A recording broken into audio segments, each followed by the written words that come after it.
കുസാറ്റിലെ തിക്കിലും തിരക്കിൽപ്പെട്ട് 4 കുട്ടികളും മരിച്ചു. ആ സംഭവത്തിൽ അവിടുത്തെ സർവകലാശാലയിലെ കുസാറ്റിലെ പ്രിൻസിപ്പളും അധ്യാപകരും കുറ്റക്കാരാണ്. അതിനകത്ത് രജിസ്ട്രാറാണ് ഏറ്റവും വലിയ കുറ്റക്കാരൻ എന്ന് തോന്നുന്നു. ആ രജിസ്ട്രാർക്ക് പോലീസ് സംരക്ഷണം വേണമെന്ന് പ്രിൻസിപ്പൾ കൊടുത്ത ലെറ്റർ രജിസ്ട്രാർ പതുക്കി വെച്ചു എന്നുള്ളതാണ്. ദീപക് കുമാർ സാഹു എന്ന പ്രിൻസിപ്പളും 2 അധ്യാപകരും കുറ്റക്കാരാണെന്നാണ് പോലീസിൻ്റെ കണ്ടെത്തൽ. ആ ഒരു സംഭവത്തെപ്പറ്റി നമുക്ക് പല സംശയങ്ങളും അന്നുണ്ടായിരുന്നു. കുസാറ്റിലെ പ്രിൻസിപ്പൽ നൽകിയ ഒരു കത്ത്, പോലീസ് സംരക്ഷണം വേണമെന്ന് നൽകിയ കത്ത്, അത് രജിസ്ട്രാർ പതുക്കി വെച്ചിട്ട് കൊടുത്തില്ല, പോലീസിന് കൊടുത്തില്ല. ഗായിക നികിത ഗാന്ധിജിയുടെ ആ ഒരു പ്രോഗ്രാം അവർ കൃത്യസമയത്ത് വന്നു എങ്കിലും നികിത ഗാന്ധിയുടെ ആ പ്രകടനം ആളുകൂടും, ആ കുസാറ്റിലെ മുഴുവൻ കുട്ടികളും പല സ്ഥലത്തുനിന്നും വന്നു ചേരും എന്നൊക്കെ അറിവുള്ള അധ്യാപകരും രജിസ്ട്രാറും ആ കൃത്യസമയത്ത് പോലീസ് പ്രൊട്ടക്ഷൻ ആവശ്യപ്പെട്ടില്ല. രജിസ്ട്രാർക്ക് എന്തോ പ്രത്യേക താല്പര്യമുണ്ടെന്ന് തോന്നുന്നു.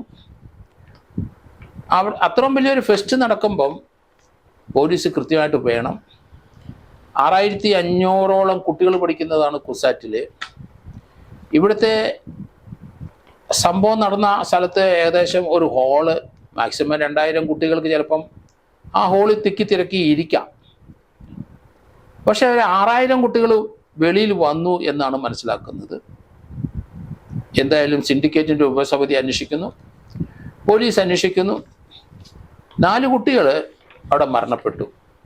അവിടുത്തെ കുസാറ്റിലെ തന്നെ വിദ്യാർത്ഥികളായ അതുൽ തമ്പിയും സാറാ തോമസും ആൻ റിഫ്റ്റൈൽ 3 കുട്ടികളാണ് സ്റ്റാമ്പേഡ് മൂലം തിക്കിലും തിരക്കിലും പെട്ട് ചവിട്ടുകൊണ്ട് കൊല്ലപ്പെട്ടത്. ആ പ്രോഗ്രാം കാണാൻ വന്ന ആൽബിൻ ജോസ് എന്ന പാലക്കാട്ട് ഒരു വിദ്യാർത്ഥിയുടെ ബന്ധു, അയാളും കൊല്ലപ്പെട്ടു. ആ ഹാളിലേക്ക് പരിപാടി നടക്കുന്നു, അത് തുടങ്ങി എന്ന് കേട്ടപ്പം വെളിയിൽ നിന്ന് ആൾക്കാർ ഇടിച്ച് ഇരച്ചങ്ങോട്ട് കയറി. ആ വെളിയിൽ നിന്ന് ഹാളിലേക്ക് താഴെ അല്പം താന്നാണ് ഹാളിരിക്കുന്നത്. അങ്ങോട്ടിറങ്ങുന്ന ആ സ്റ്റെപ്പിൻ്റെ പുറത്തേക്ക് പലരും വീണു. അതിൻ്റെ പുറത്ത് ചവിട്ടി കുട്ടികൾ അകത്തോട്ട് പോയി.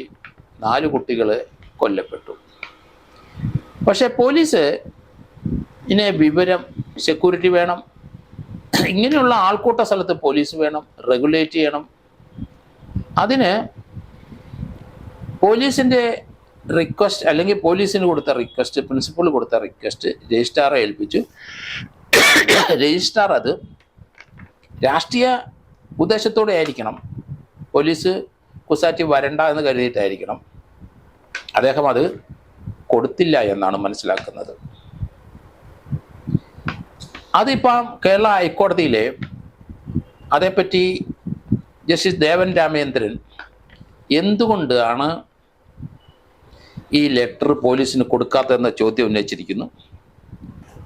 പരിപാടി സംഘടിപ്പിച്ചവർ ഇത്രയും വലിയ ഒരു ഗായിക നികിത ഗാന്ധി വരുമ്പോൾ ജനക്കൂട്ടം, ആൾക്കൂട്ടം, കുട്ടികൾ, വെളിയിലുള്ളവരൊക്കെ വരും എന്നറിയാവുന്ന അവർ തീർച്ചയായിട്ടും പോലീസിന് ലെറ്റർ കൊടുക്കണമായിരുന്നു.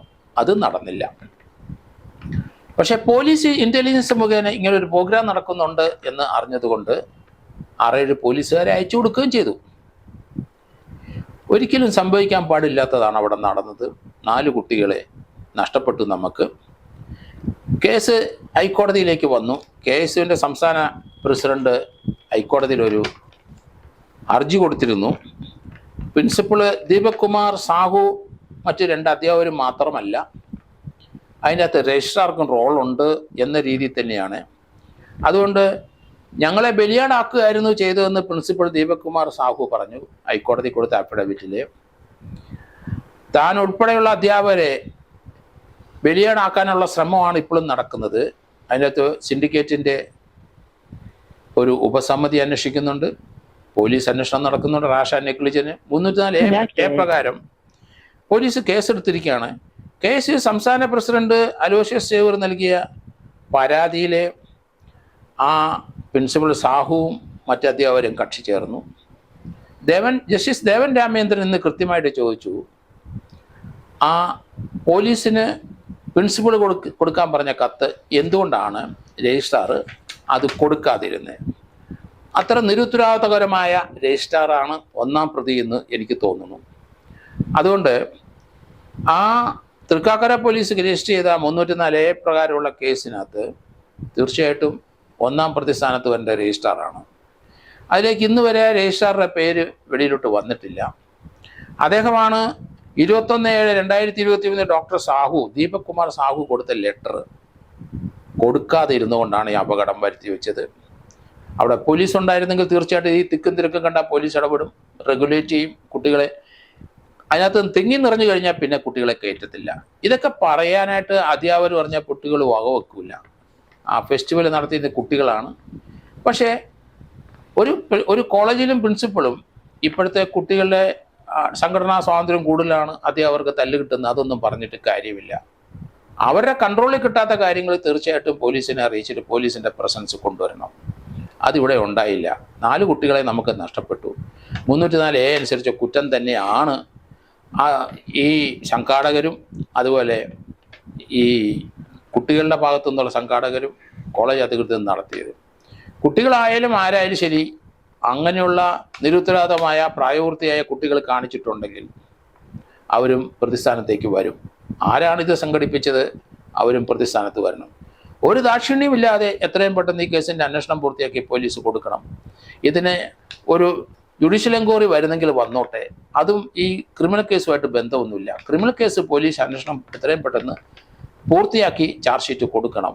അതുപോലെ ഇത് ഈ ജുഡീഷ്യൽ എൻക്വയറി വരുന്നു അല്ലെങ്കിൽ ഉണ്ടാകും എന്ന് വിചാരിച്ചുകൊണ്ട് പോലീസിൻ്റെ അന്വേഷണം നിർത്തിവെക്കരുത്.